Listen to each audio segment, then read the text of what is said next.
2025년 여러분의 목표는 무엇인가요? 승진? 건강? 아니면 새로운 시작? 중요한 건 어떤 목표든 실행하려면 좋은 가이드가 필요하다는 점이에요.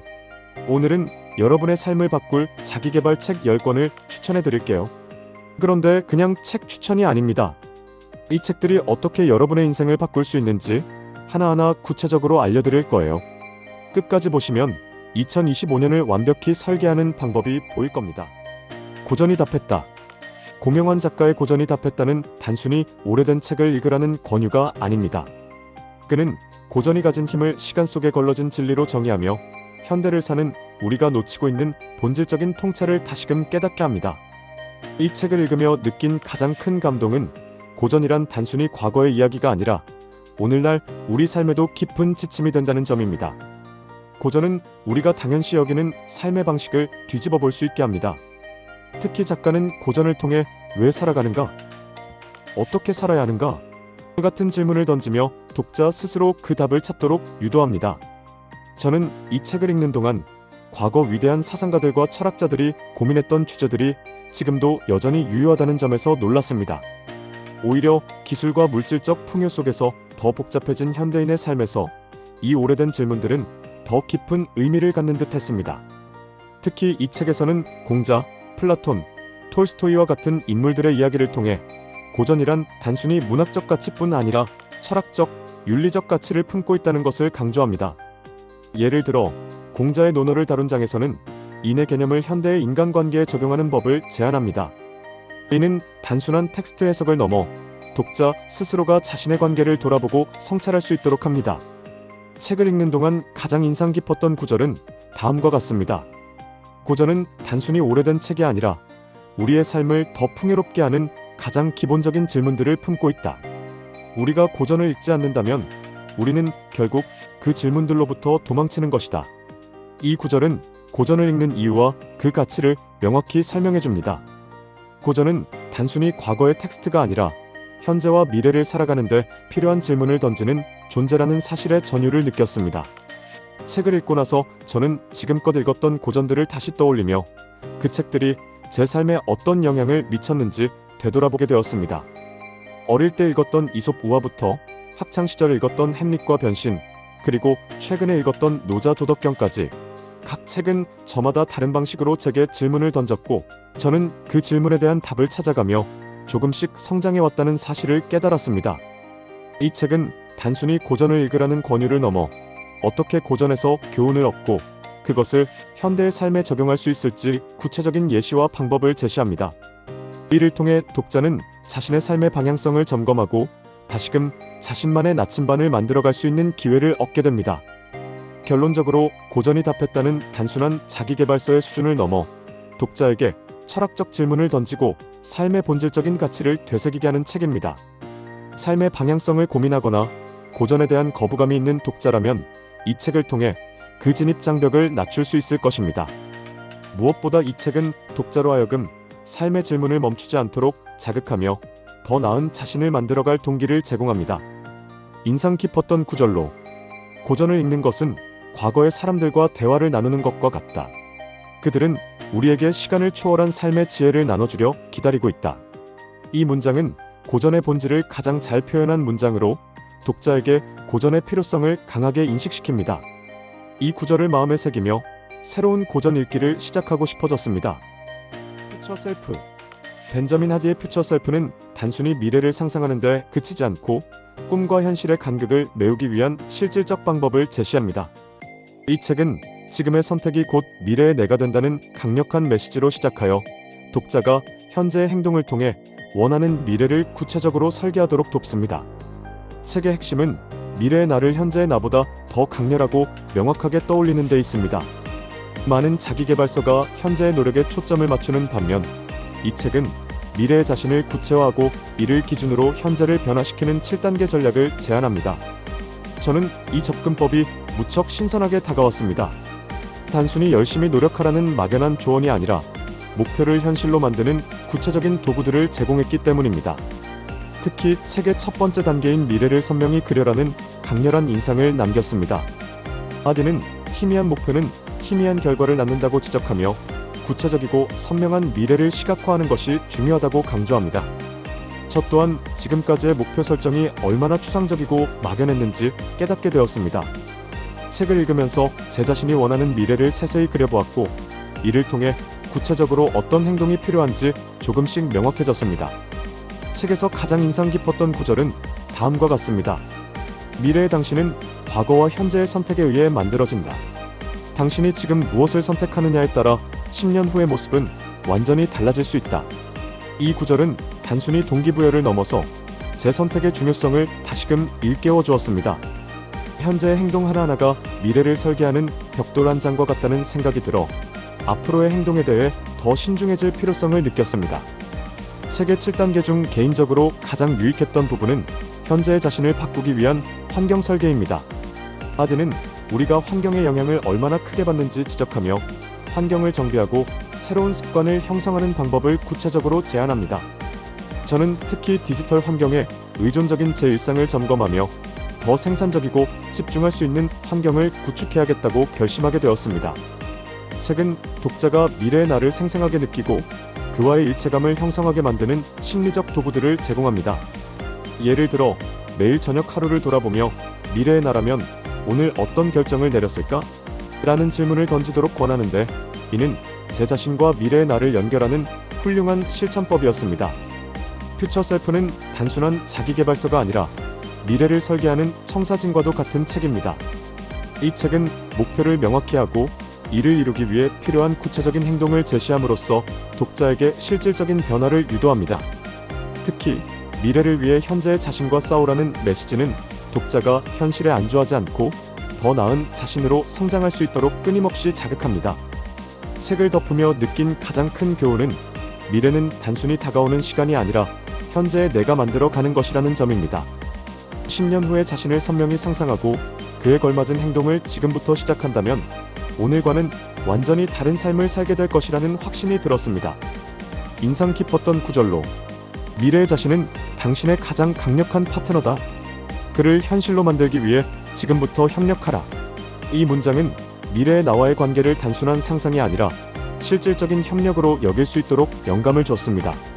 앞으로도 저는 매일 제 미래의 나를 떠올리며 현재의 행동을 점검하고 조정해 나갈 것입니다. 퓨처 셀프는 그 과정에서 반드시 다시 펼쳐보게 될 책으로 남을 것입니다. 김미경의 딥마인드. 김미경의 딥마인드는 우리가 종종 외면해온 내면의 깊은 세계를 탐구하고 그 속에서 진정한 자신을 발견하도록 이끄는 책입니다. 김미경 작가는 단순히 겉으로 드러난 성공이나 행복이 아니라 우리 마음속 깊은 곳에서부터 시작되는 변화의 힘을 강조합니다.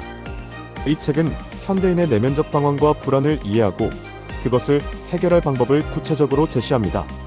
책을 읽는 동안 가장 먼저 떠오른 단어는 진정성이었습니다. 김미경 작가는 우리가 진정으로 원하는 것과 그렇지 않은 것을 분명히 구분해야 한다고 말합니다. 타인의 기대나 사회적 기준에 의해 움직이는 삶은 결국 내면의 불안을 키울 뿐이라는 점을 깨닫게 했습니다. 저는 이 부분을 읽으며 지금껏 제 삶의 많은 선택들이 얼마나 외부의 영향에 의한 것이었는지를 되돌아보게 되었습니다. 책에서 가장 인상 깊었던 구절은 다음과 같습니다. 내면의 깊은 곳에는 아무도 깨뜨릴 수 없는 당신만의 힘이 있다. 그 힘은 세상의 소음 속에서 잊히지만 결코 사라지지 않는다. 당신이 멈추고 귀 기울일 때 그것은 당신에게 말을 걸기 시작할 것이다. 이 구절은 내면의 힘이 단순히 얻어지는 것이 아니라 스스로 그것을 발견하기 위해 노력해야 한다는 점을 강하게 깨우쳐 주었습니다. 많은 사람들이 자신의 내면을 보지 못한 채 겉으로 드러나는 문제를 해결하려고 애쓰지만 진정한 답은 결국 자기 안에 있다는 것을 다시금 느끼게 해줍니다. 책의 여러 장 중에서도 특히 내면의 소리에 귀 기울이는 법이라는 챕터는 저에게 큰 울림을 주었습니다. 김미경 작가는 고요 속에서 스스로와 대화하기라는 방법을 제안하며 명상과 같은 구체적인 도구를 활용해 자신을 이해하는 법을 알려줍니다. 저는 이 부분에서 매일 짧은 시간이라도 조용히 제 내면을 들여다보는 습관을 만들어야겠다고 결심했습니다. 또한 상처를 딛고 성장하는 법이라는 주제도 매우 감명 깊었습니다. 작가는 과거의 상처와 트라우마가 우리의 내면을 얼어붙게 만들지만 그것을 마주하고 인정하는 순간 오히려 그것이 우리의 가장 큰 힘으로 변할 수 있다고 설명합니다. 이 부분은 제가 과거에 겪었던 어려움들을 떠올리게 했고 그것들이 단순히 부정적인 기억으로 남아있을 필요는 없다는 용기를 줬습니다. 딥마인드는 내면의 자신과 연결되고 내면의 힘을 끌어내는 과정이 단순히 감정적인 경험이 아니라 구체적인 행동과 연습을 필요로 한다고 강조합니다. 이는 우리가 매일의 삶에서 실천 가능한 지침을 얻을 수 있도록 도와줍니다. 예를 들어 작가는 자신만의 내면 대화 기록하기라는 방법을 제안하며 하루에 5분이라도 내면의 소리를 적어보라고 조언합니다. 저는 이 실천법이 단순하지만 매우 효과적이라고 느꼈습니다. 결론적으로 김미경의 딥마인드는 단순한 자기계발서가 아니라 자신과의 깊은 대화를 가능하게 하는 도구와 같습니다. 이 책은 우리가 외면의 성공에만 집중하는 대신 내면에서 시작되는 진정한 변화를 통해 더 의미 있는 삶을 살 수 있도록 도와줍니다. 무엇보다 책을 읽는 내내 나는 누구인가? 라는 질문을 끊임없이 스스로에게 던지게 되었고, 이 질문이야말로 내면의 힘을 발견하는 첫걸음이라는 점을 깨달았습니다. 인상 깊었던 구절로 내면을 무시하면 결국 외면도 흔들린다. 내면은 당신의 삶을 떠받치는 뿌리와도 같다. 뿌리가 튼튼하지 않으면 아무리 화려한 꽃도 바람에 쉽게 꺾이고 만다. 이 문장은 내면의 힘을 끌어내는 과정이 얼마나 중요한지 다시금 상기시켜준 문장입니다. 앞으로도 저는 제 내면의 소리에 더욱 귀를 기울이며 진정한 나 자신을 찾아가는 여정을 계속 이어가고 싶습니다. 린치핀. 세스 고딘의 린치핀은 현대사회와 조직에서 자신의 가치를 극대화하고 대체 불가능한 존재가 되는 방법을 제시하는 책입니다. 이 책은 전통적인 직장 문화와 일반적인 성공 방정식을 뒤엎고 독자가 자신의 창의성과 주도성을 통해 조직 내에서 독보적인 위치를 차지할 수 있도록 독려합니다. 단순히 더 열심히 일하라는 평범한 조언이 아닌 진정한 차별화와 자기 표현을 통해 어떻게 조직과 세상에 영향을 미칠 수 있는지를 구체적으로 탐구합니다. 책의 핵심은 바로 린치핀이라는 개념입니다. 린치핀은 바퀴를 연결해주는 작은 부품처럼 조직에서 없어서는 안 될 핵심적인 존재를 의미합니다. 고딘은 우리가 단순한 기계 부품처럼 반복적인 업무만 수행하는 톱니바퀴에서 벗어나 조직과 세상의 필수적인 존재로 거듭나야 한다고 주장합니다. 그는 린치핀이 되는 방법으로 창의성, 열정, 주도성을 강조하며 이를 통해 자신의 가치를 극대화하라고 말합니다. 특히 책에서 강조하는 아트의 개념이 매우 인상 깊었습니다. 고딘은 린치핀이 되는 사람은 단순히 일을 수행하는 데 그치지 않고 자신의 일에 창의성과 진정성을 더해 하나의 예술작품처럼 만들어야 한다고 설명합니다. 저는 이 부분에서 제 자신의 업무 스타일과 태도를 돌아보게 되었습니다. 지금까지 저는 맡은 일을 잘 수행하는 것에만 초점을 맞췄지만 이 책을 통해 단순한 업무 수행이 아니라 내일의 의미와 창의성을 담아야겠다고 다짐했습니다. 가장 인상 깊었던 구절은 다음과 같습니다. 누군가의 린치핀이 되려면 그들에게 줄 수 있는 가치를 먼저 고민하라. 당신이 대체 불가능한 이유는 당신의 독창성과 그것을 전달하는 방식에 있다. 이 구절은 우리가 린치핀이 되기 위해 어떤 태도를 가져야 하는지 명확히 알려줍니다. 자신의 독창성을 조직과 세상에 어떻게 기여할 수 있을지 고민하게 만드는 말이었고, 제가 이를 대하는 방식에 큰 변화를 가져왔습니다. 책의 여러 사례 중 특히 두려움의 마비에 대한 설명이 기억에 남습니다. 고딘은 많은 사람들이 실패에 대한 두려움 때문에 대담한 결정을 내리지 못한다고 지적하며 린치핀이 되기 위해서는 실패를 두려워하지 않는 태도가 필요하다고 강조합니다. 그는 실패를 성공으로 가는 과정의 일부로 받아들이고 실패를 통해 배울 수 있는 점에 집중해야 한다고 조언합니다. 저는 이 부분을 읽으면서 제 자신의 두려움과 한계를 다시 돌아보게 되었고, 더 이상 실수를 두려워하지 말고 새로운 시도에 나서야겠다는 용기를 얻었습니다. 또한 고딘은 균형 잡힌 살보다 의미 있는 삶을 추구하라는 메시지를 전달합니다. 그는 린치핀은 단순히 자신의 이익만을 추구하지 않고 조직과 세상의 가치를 창출하는 데 초점을 맞춘다고 설명합니다. 저는 이 메시지가 현대 직장인들에게 특히 중요한 가르침이라고 생각합니다. 경쟁과 생존을 위해 수동적으로 일하는 대신 더 큰 가치를 만들어내는 삶을 목표로 해야 한다는 점에서 큰 영감을 받았습니다. 린치핀은 단순히 조직에서 성공하는 법을 넘어 자기 자신을 새롭게 정의하고 삶의 목적을 재설정하게 만드는 책입니다. 고딘의 조언을 따라 저는 앞으로 더 대담하고 창의적으로 제 가치를 증명하며 조직과 주변 사람들에게 없어서는 안 될 린치핀이 되고자 합니다. 인상 깊었던 구절로 린치핀은 자신이 일하는 이유를 안다. 그들은 단순히 생계를 유지하기 위해 일하지 않는다. 그들은 자신이 세상에 어떤 영향을 미치는지 이해하고 그로 인해 얻는 기쁨과 의미를 누린다. 이 문장은 단순히 직업적인 성공을 넘어 우리가 삶에서 진정으로 추구해야 할 가치를 다시 생각하게 만듭니다. 저는 이 문장을 마음에 새기고 매일의 일을 더 큰 의미로 연결시키기 위해 노력할 것입니다. 프린치피는 제게 자기 자신을 혁신할 동기와 방향성을 제시한 소중한 책으로 남을 것입니다. 세이노의 가르침. 세이노의 가르침은 단순한 자기계발서가 아닙니다. 이 책은 삶을 대하는 우리의 태도와 관점을 뿌리부터 뒤흔드는 강력한 메시지로 가득 차 있습니다. 세이노는 우리가 현실 속에서 마주하는 문제들을 명확히 인식하고 이를 해결하기 위해 실질적이고 냉철한 조언을 아끼지 않습니다. 그는 삶의 방향성을 잃고 방황하는 현대인들에게 진정으로 필요한 것은 감정적인 위로가 아니라 본질적인 문제를 직시하고 해결할 용기라고 말합니다.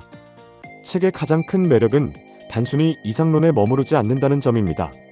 세이노는 삶에서 우리가 직면하는 현실적인 문제들을 하나하나 짚어가며 이를 해결하기 위한 실질적인 방법을 제시합니다.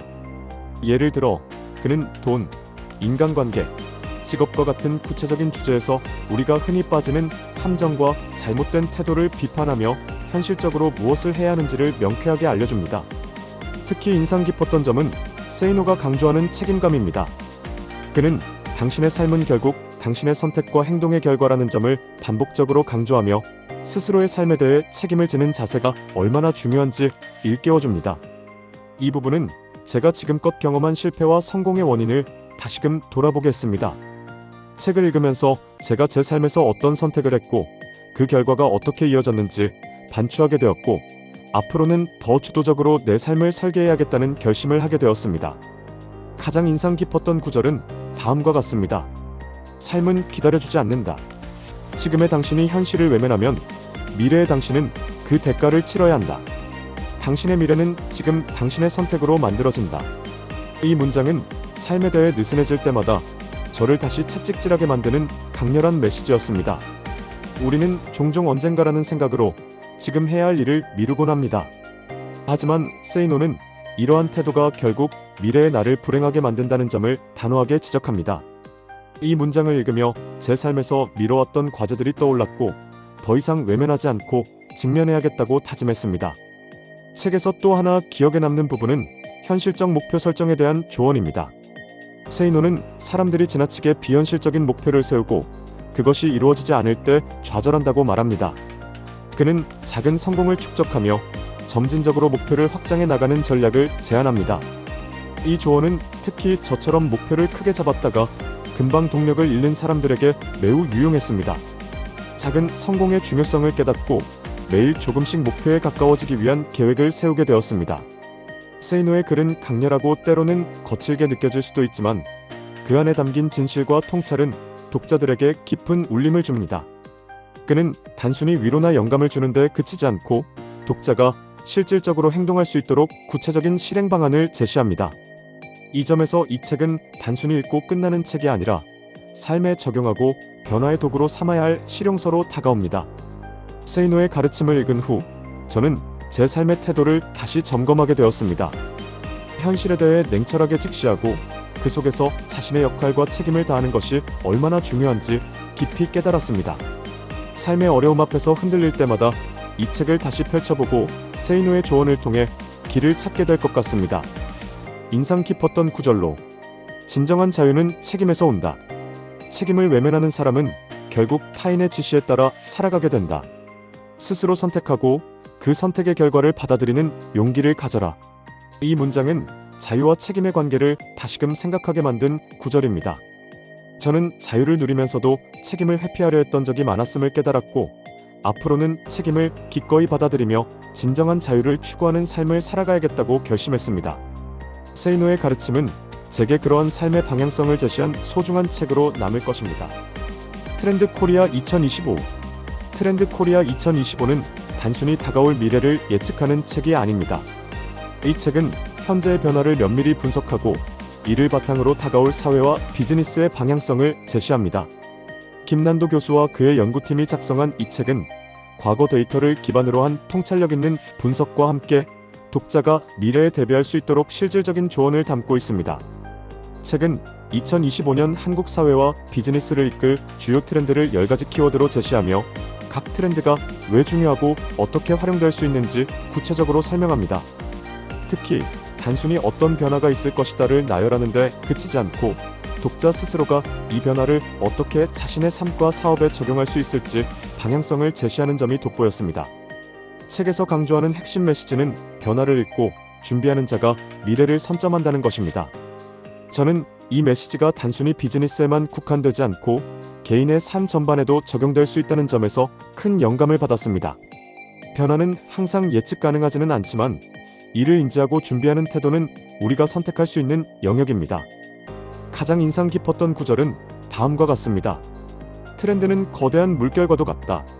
당신이 서핑보드를 준비하지 않았다면 그 물결은 당신을 압도할 것이다. 하지만 준비된 자는 그 물결 위를 달리며 새로운 기회를 만들어낼 것이다. 이 구절은 트렌드를 단순히 관찰의 대상으로 보는 것이 아니라 능동적으로 활용해야 할 도구로 생각하게 만듭니다. 변화의 물결에 휩쓸리지 않기 위해서는 미리 준비하고 대비해야 한다는 점에서 매우 강렬한 메시지를 전달했습니다. 책에서 제시한 2025년 주요 트렌드 중 특히 기억에 남는 것은 디지털 물리적 융합과 개인화된 경험의 극대화입니다. 디지털 기술이 우리의 삶과 업무 환경에 얼마나 깊숙이 스며들고 있으며 물리적인 세계와 어떻게 융합되어 새로운 가능성을 창출할지를 다룬 부분은 저에게 큰 깨달음을 주었습니다. 이를테면 비즈니스에서 고객의 개별 니즈를 충족시키는 맞춤형 서비스와 경험의 중요성을 강조하며 기술과 창의성의 융합이 필요하다고 설명합니다. 이 외에도 환경과 지속 가능성에 대한 트렌드 역시 눈길을 끌었습니다. 지속 가능한 소비와 기업의 사회적 책임은 더 이상 선택의 문제가 아니라 필수 요소로 자리 잡고 있다는 점을 강조하며 이런 변화가 비즈니스뿐 아니라 개인의 선택에도 영향을 미친다는 사실을 알게 되었습니다. 저는 이 부분을 읽으면서 제가 소비자로서 어떤 가치를 중시해야 할지 다시 생각해 보게 되었습니다. 트렌드 코리아 2025는 단순히 미래를 예측하는데 그치지 않고 그 예측을 기반으로 독자가 구체적인 행동을 취할 수 있도록 안내합니다. 예를 들어 트렌드에 대한 설명 뒤에는 항상 개인과 기업이 실천할 수 있는 조언이 따르며 이를 통해 독자는 자신의 상황에 맞는 전략을 설계할 수 있습니다. 저는 이 실용적인 접근이 매우 유익했다고 느꼈습니다. 결론적으로 트렌드 코리아 2025는 2025년을 준비하려는 누구에게나 필수적인 가이드북입니다. 책을 읽는 동안 저는 다가올 변화에 대해 막연히 두려워하기보다 이를 활용해 제 삶과 커리어를 새롭게 설계할 수 있는 기회를 얻었습니다. 변화는 도전이자 동시에 기회라는 점을 깨달았고 이 책을 통해 앞으로 어떤 준비를 해야 할지 명확한 방향을 설정할 수 있었습니다. 인상 깊었던 구절로 변화는 언제나 불편함을 동반한다. 하지만 불편함을 견디고 변화를 활용하는 자만이 성장할 수 있다. 이 문장은 제가 변화에 대해 갖고 있던 부정적인 태도를 바꿔주었습니다. 변화는 익숙함에서 벗어나야 한다는 점에서 불편하지만 그 불편함을 통해 새로운 기회를 창출할 수 있다는 메시지가 매우 강렬했습니다. 앞으로 저는 변화에 더 적극적으로 대응하며 이를 성장의 발판으로 삼을 것입니다. 트렌드 코리아 2025는 제게 그러한 마음가짐을 갖게 한 매우 소중한 책으로 남을 것입니다. 히든 포텐셜. 애덤 그랜트의 히든 포텐셜은 우리의 내면에 숨겨진 잠재력을 깨우고 이를 현실로 만들어가는 과정에 대한 강렬한 메시지를 담고 있습니다. 이 책은 단순히 동기부여의 차원을 넘어 우리가 스스로의 가능성을 인지하고 실현할 수 있는 구체적인 방법론을 제시합니다. 책을 읽으며 저는 제 안에 숨겨져 있던 가능성에 대해 다시 생각하게 되었고 이를 끌어내기 위한 새로운 시각과 전략을 배울 수 있었습니다. 책의 핵심은 모두가 자신만의 히든 포텐셜을 지니고 있다는 것입니다. 하지만 그랜트는 잠재력은 단순히 존재하는 것만으로 발현되지 않는다고 말합니다. 그는 이 잠재력을 발견하고 현실로 만들기 위해서는 새로운 관점과 도구, 그리고 지속적인 노력이 필요하다고 강조합니다. 이 부분에서 저는 잠재력을 개발하기 위한 의도적 연습과 노력이 얼마나 중요한지 깨달았습니다. 가장 인상 깊었던 구절은 다음과 같습니다. 당신의 잠재력은 보이지 않는 씨앗과 같다. 당신이 그것을 발견하고 물을 주고 빛을 비춰주어야 비로소 꽃을 피울 수 있다. 이 구절은 잠재력을 개발하기 위해서는 스스로의 노력과 환경이 얼마나 중요한지 잘 보여줍니다. 단순히 타고난 재능만으로 성공을 기대할 수 없으며 잠재력은 우리가 어떻게 가꾸느냐에 따라 꽃을 피우거나 시들 수 있다는 점에서 깊은 울림을 주었습니다. 책은 특히 자신감을 회복하는 방법에 대해 강렬한 메시지를 전달합니다. 우리는 종종 실패나 좌절을 경험하면서 자신감이 흔들릴 때가 많습니다. 그랜트는 이런 순간을 잠재력을 발견하는 기회로 전환할 수 있다고 조언합니다. 실패를 단순히 부정적인 경험으로 받아들이지 않고 이를 성장과 학습의 기회로 삼는 사고방식을 통해 자신감을 되찾는 법을 알려줍니다. 저는 이 부분에서 제가 실패를 대하는 태도를 점검하게 되었고, 앞으로는 실패를 통해 배우고 성장하는 데 더 집중해야겠다는 결심을 하게 되었습니다. 또한 책은 혁신적인 사고법을 통해 잠재력을 발휘할 수 있는 방법을 다룹니다. 그랜트는 기존의 틀을 깨고 새로운 아이디어를 탐구하는 과정을 통해 우리가 더 창의적이고 혁신적인 사고를 할 수 있다고 강조합니다. 그는 구체적으로 질문하기, 호기심 유지하기, 다양한 관점 수용하기와 같은 실천 가능한 방법을 제안하며 우리가 사고의 한계를 넓힐 수 있도록 돕습니다. 저는 이 방법들을 실생활에 적용해보고 싶어졌고, 특히 새로운 시도를 두려워하지 않기라는 조언이 크게 와닿았습니다. 책에서 소개된 사례 중 가장 기억에 남는 것은 한 예술가가 자신의 한계를 뛰어넘기 위해 새로운 분야에 도전하며 얻은 성공 이야기입니다. 그 예술가는 처음에는 낯설고 어렵게 느껴졌던 분야에서 점차 자신감을 얻고 결국 자신의 가능성을 최대한으로 발휘할 수 있었습니다. 이 이야기는 저에게 낯선 도전이야말로 잠재력을 끌어내는 중요한 계기가 될 수 있다는 깨달음을 주었습니다. 결론적으로 히든 포텐셜은 우리의 내면에 숨겨진 가능성을 발견하고 이를 실현하기 위한 실질적인 가이드입니다. 이 책은 단순한 동기부여를 넘어 우리가 더 창의적이고 혁신적으로 생각하며 행동할 수 있는 방법을 제시합니다. 저는 이 책을 통해 더 이상 제 가능성을 의심하지 않고 끊임없이 스스로를 개발하며 새로운 도전을 받아들일 용기를 얻게 되었습니다. 인상 깊었던 구절로 당신의 한계는 당신의 상상 속에만 존재한다. 당신이 한계를 믿는 순간 그것은 현실이 된다. 하지만 당신이 한계를 부정한다면 당신은 그 너머로 나아갈 수 있다. 이 문장은 제가 스스로 제한을 두고 있었던 많은 부분에 대해 다시 생각하게 만들었습니다. 한계를 깨고 더 나아가기 위해서는 스스로의 잠재력을 믿고 도전하는 태도가 필요하다는 점을 강하게 느꼈습니다. 앞으로도 저는 히든 포텐셜에서 배운 메시지를 통해 제 삶과 일에서 더 나은 성과와 성장을 이루고자 할 것입니다. 라이프 트렌드 2025. 김용섭 저자의 라이프 트렌드 2025는 우리가 사는 시대의 변화와 그에 따른 삶의 방식을 통찰력 있게 분석한 책입니다. 조용한 혁명의 해라는 표현처럼 2025년은 겉으로는 큰 변동 없이 지나가는 듯 보여도 우리의 라이프 스타일과 사고방식, 그리고 일하는 방식이 근본적으로 변화하는 시기가 될 것입니다. 이 책은 그러한 변화를 준비하고 대응하는 데 필요한 전략과 시각을 제공합니다. 책의 가장 큰 매력은 단순히 다가올 변화를 나열하는 데 그치지 않고 그 변화가 왜 중요한지, 그리고 우리가 이에 어떻게 적응해야 할지를 구체적으로 설명한다는 점입니다. 저자는 기술, 사회, 환경, 경제 등 다양한 영역에서 나타나는 변화의 흐름을 짚어가며 독자가 스스로의 삶에 적용할 수 있는 실질적인 통찰을 제시합니다. 가장 인상 깊었던 구절은 다음과 같습니다. 조용한 혁명은 우리 일상에서 시작된다. 더 이상 대단한 혁신이 필요하지 않다. 우리가 살아가는 방식의 작은 변화들이 모여 거대한 흐름을 만든다. 이 구절은 변화란 거창한 이벤트가 아니라 우리의 일상에서 시작된다는 점을 상기시켜 주었습니다. 저는 이 문장을 통해 변화를 멀리서 기다릴 것이 아니라 제 삶 속에서 주도적으로 만들어 나가야겠다는 생각을 하게 되었습니다. 책에서 특히 눈길을 끌었던 부분은 라이프 스타일의 개인화입니다.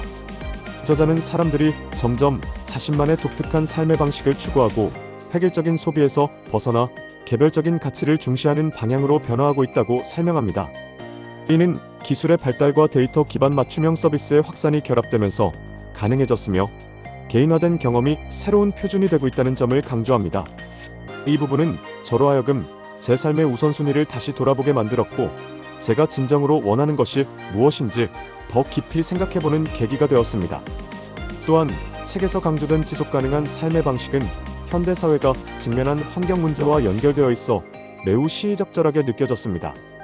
김용섭 저자는 환경 친화적인 소비와 생활 방식이 더 이상 선택이 아닌 필수라고 강조하며 이러한 변화가 경제적, 문화적 흐름에도 영향을 미칠 것이라고 말합니다. 저는 이 부분을 읽으면서 제 소비 습관과 생활 방식을 점검하게 되었고 작은 것부터 바꿔나갈 필요성을 느꼈습니다. 책은 일하는 방식의 변화에 대해서도 깊이 있는 통찰을 제공합니다. 저자는 기술의 발달로 인해 많은 직업이 재구성되고 있으며 이러한 변화에 적응하기 위해서는 새로운 기술을 배우고 창의적인 문제 해결 능력을 키워야 한다고 강조합니다. 또한 일과 삶의 균형을 넘어 일과 삶이 융합되는 형태로 나아가고 있다는 설명은 제게 큰 영감을 주었습니다. 이는 단순히 일에서의 효율성을 넘어 이를 통해 삶의 의미를 찾아가는 방향으로의 변화라고 느껴졌습니다. 라이프 트렌드 2025는 단순히 다가올 미래를 예측하는데 그치지 않고 변화의 흐름 속에서 독자가 스스로 주도적으로 선택하고 준비할 수 있도록 돕는 실질적인 가이드입니다. 저는 이 책을 통해 변화에 대한 막연한 두려움에서 벗어나 그 변화가 가져올 기회와 가능성을 더 깊이 이해할 수 있었습니다. 인상 깊었던 구절로 미래를 준비하는 가장 좋은 방법은 변화의 물결에 올라타는 것이다. 물결을 거스를 필요는 없다. 당신이 해야 할 일은 그 흐름을 이해하고 자신의 방향으로 그 흐름을 활용하는 것이다. 이 문장은 제가 변화에 대해 갖고 있던 태도를 완전히 바꿔놓았습니다. 변화는 두려운 것이 아니라 올바르게 이해하고 활용할 수 있다면 더 나은 삶을 만드는 도구라는 메시지가 강렬하게 와닿았습니다. 앞으로 저는 이 책에서 배운 통찰을 바탕으로 변화의 흐름을 읽고 제 삶에 적용하며 더 나은 미래를 준비할 것입니다. 라이프 트렌드 2025는 제게 그러한 준비를 돕는 중요한 나침반 역할을 한 책으로 오래도록 기억될 것입니다. 일의 감각. 조수용 작가의 일의 감각은 단순히 더 열심히 일하라는 메시지를 전하는 책이 아닙니다. 이 책은 일이라는 행위의 본질을 꿰뚫어보고 효율적이면서도 만족스러운 방식으로 업무를 수행하는 데 필요한 통찰과 전략을 제공합니다. 현대 직장인들이 자주 느끼는 지친 마음과 방향성을 잃은 상태에서 이 책은 우리가 일에 대해 다시 생각하고 새로운 접근법을 통해 직장에서 성장할 수 있는 방법을 제시합니다. 책의 첫 부분에서 작가는 일을 잘한다는 것은 무엇인가? 라는 질문을 던집니다. 많은 사람들이 일을 잘하는 것을 단순히 결과를 내는 것으로 생각하지만 작가는 그 이면에 있는 태도와 과정, 그리고 지속 가능성을 더 중요하게 강조합니다. 단기적인 성과에 매몰되지 않고 장기적으로 일의 가치를 창출할 수 있는 방식을 찾는 것이 핵심이라고 말합니다. 이 관점은 제가 지금까지의 업무 방식에 대해 다시 한번 생각해보게 만든 중요한 통찰이었습니다. 책에서 가장 인상 깊었던 구절은 다음과 같습니다. 일을 잘하는 사람은 왜 이 일을 하는가를 명확히 알고 그것을 바탕으로 최적의 방법을 찾아낸다. 반면 일을 못하는 사람은 어떻게만 매몰되어 중요한 질문을 놓친다. 이 구절은 제가 평소 업무를 대할 때 왜라는 질문을 얼마나 놓치고 있었는지 깨닫게 해줬습니다. 단순히 지시받은 대로 일을 처리하는 데 급급했던 제 태도가 떠올랐고 앞으로는 일의 목적과 가치를 스스로 명확히 한 뒤 업무를 수행해야겠다는 다짐을 하게 되었습니다. 책에서 특히 인상 깊었던 부분은 의미 있는 목표 설정과 이를 위한 우선순위 정하기에 대한 내용이었습니다. 작가는 업무의 우선순위를 정하지 못하고 모두를 중요하게 여기다 보면 효율도 떨어지고 결과물의 질도 낮아진다고 지적합니다. 그리고 이런 문제를 해결하기 위해선 자신이 맡은 업무의 목적을 명확히 이해하고 그에 따라 중요도와 긴급도를 기준으로 체계적인 계획을 세워야 한다고 조언합니다. 저는 이 방법을 실천해보고자 업무 목록을 재구성해 우선순위에 따라 다시 배치하기 시작했습니다. 또한 작가는 몰입의 중요성을 강조하며 일을 하는 동안 자신만의 리듬과 집중력을 유지하는 방법을 제시합니다. 그는 디지털 기기와 주변 환경이 우리의 몰입을 방해하는 주범임을 지적하며 이를 최소화하기 위해 개인화된 업무 환경을 설계하라고 조언합니다. 이 부분은 저에게 깊은 울림을 주었고 제가 업무 환경에서 불필요한 방해 요소를 얼마나 간과했는지 깨닫게 했습니다. 이후 저는 디지털 알림을 줄이고 몰입 시간을 확보하기 위한 일과 시간을 새롭게 설계했습니다. 책은 단순히 개인의 업무 방식만 다루는 것이 아니라 조직 내에서의 소통과 협업의 중요성도 강조합니다. 특히 작가는 업무는 개인의 역량뿐 아니라 팀의 협업으로 완성된다는 점을 강조하며 효과적인 의사소통 방법과 팀워크를 위한 실질적인 팁을 제공합니다. 저는 이 부분을 읽으며 팀원들과의 관계와 소통 방식을 점검하게 되었고 더 나은 협업을 위해 제 역할을 다시 정의해 보았습니다. 결론적으로 일의 감각은 현대 직장인들이 일에 대한 태도와 방식을 근본적으로 바꿀 수 있는 실용적인 책입니다. 이 책은 단순히 더 많은 성과를 내는 법을 알려주는 것이 아니라 일을 더 잘하고 동시에 더 즐겁게 할 수 있는 방법을 제시합니다. 저는 이 책을 통해 업무의 목적과 가치를 명확히 하고 더 나아가 조직 내에서 의미 있는 기여를 할 수 있는 방식을 배우게 되었습니다. 인상 깊었던 구절로 일은 단순히 생계를 위한 도구가 아니다. 당신이 이를 통해 무엇을 배우고 어떻게 성장할 수 있는지가 진정한 가치를 결정한다. 이 문장은 일에 대한 제 관점을 완전히 바꿔놓았습니다. 단순히 주어진 일을 처리하는 데 급급했던 제 모습에서 벗어나 앞으로는 매일의 업무 속에서 성장의 기회를 찾고 제 자신을 더 발전시키기 위해 노력할 것입니다. 일의 감각은 제가 일하는 방식뿐 아니라 삶을 대하는 태도에까지 큰 영향을 미친 책으로 오래도록 기억에 남을 것입니다. 하버드 비즈니스 리뷰. 하버드 비즈니스 리뷰의 위대한 질문들은 단순히 비즈니스에 국한되지 않고 삶과 일 관계에서 나아갈 방향을 모색할 수 있는 귀중한 지침서입니다. 이 책은 질문이라는 강력한 도구를 통해 더 나은 결정을 내리고 창의적이고 혁신적인 사고를 촉진하는 방법을 탐구합니다. 단순히 답을 찾는 데 급급했던 저에게 이 책은 좋은 질문이 더 나은 답을 이끌어내는 열쇠라는 사실을 깨닫게 했습니다. 책은 질문의 중요성을 설명하며 하버드 비즈니스 리뷰가 선정한 다양한 질문들을 소개합니다. 각 질문은 조직의 리더, 팀원, 혹은 개인이 맞닥뜨리는 다양한 상황에서 어떻게 사고의 틀을 전환하고 더 나은 해결책을 도출할 수 있는지 보여줍니다. 특히 질문은 단순한 호기심이 아니라 문제 해결과 혁신을 위한 가장 기본적이고 강력한 도구라는 메시지는 저에게 깊은 인상을 남겼습니다. 가장 인상 깊었던 구절은 다음과 같습니다. 좋은 질문은 사람을 생각하게 하고 새로운 가능성을 보게 한다.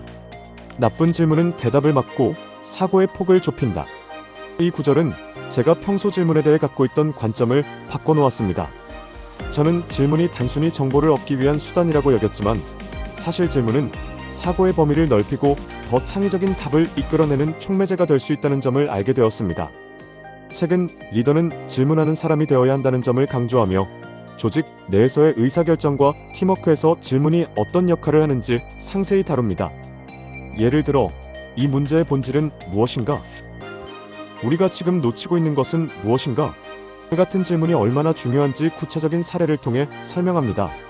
이 부분을 읽으며 저는 제 스스로가 리더가 아닌 경우에도 이러한 질문을 활용해 팀의 성과를 높이는 데 기여할 수 있다는 사실을 깨달았습니다. 또한 책은 단순히 질문을 던지는 것만으로 끝나지 않습니다. 좋은 질문을 만들기 위한 방법론도 제시합니다. 예를 들어, 질문이 구체적일수록 더 명확한 답을 이끌어낼 수 있으며 열린 질문은 문제를 다양한 시각에서 바라볼 수 있게 해준다는 점을 강조합니다. 저는 이 부분에서 많은 영감을 받아 평소 업무와 회의에서 사용하는 질문들을 다시 점검해 보게 되었습니다. 책에서 특히 기억에 남는 사례는 한 글로벌 기업의 리더가 직원들에게 우리가 고객의 삶을 진정으로 변화시킬 수 있는 방법은 무엇인가? 라는 질문을 던졌을 때 조직 전체가 새로운 아이디어를 모으고 혁신적인 프로젝트를 시작할 수 있었다는 이야기입니다. 이 사례는 질문이 조직 문화를 변화시키고 새로운 가능성을 열어줄 수 있다는 점을 잘 보여줍니다. 또한 이 책은 개인적인 삶의 결정에도 깊은 통찰을 제공합니다. 내가 진정으로 원하는 것은 무엇인가? 내가 오늘 하는 행동이 미래의 나에게 어떤 영향을 미칠까? 와 같은 질문들은 단순히 비즈니스에서뿐 아니라 개인적인 성장과 자기 개발에서도 매우 중요한 가치를 지닙니다. 저는 이 책을 읽고 매일 스스로에게 질문을 던지며 하루를 돌아보는 습관을 시작했습니다. 결론적으로 하버드 비즈니스 리뷰의 위대한 질문들은 질문을 통해 문제를 해결하고 더 나아가 삶을 개선할 수 있는 실용적인 방법을 제공하는 책입니다. 이 책은 리더뿐 아니라 창의적인 사고를 추구하는 누구에게나 유익하며 더 나은 결정을 내리고 싶은 모든 사람에게 필수적인 도구가 될 것입니다. 인상 깊었던 구절로 질문은 답을 찾기 위한 시작점이자 더 나은 삶을 위한 나침반이다.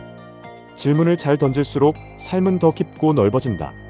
이 구절은 질문이 단순한 도구가 아니라 삶의 방향성을 설정하고 더 나은 미래를 설계하는 데 필요한 중요한 요소라는 점을 일깨워줬습니다.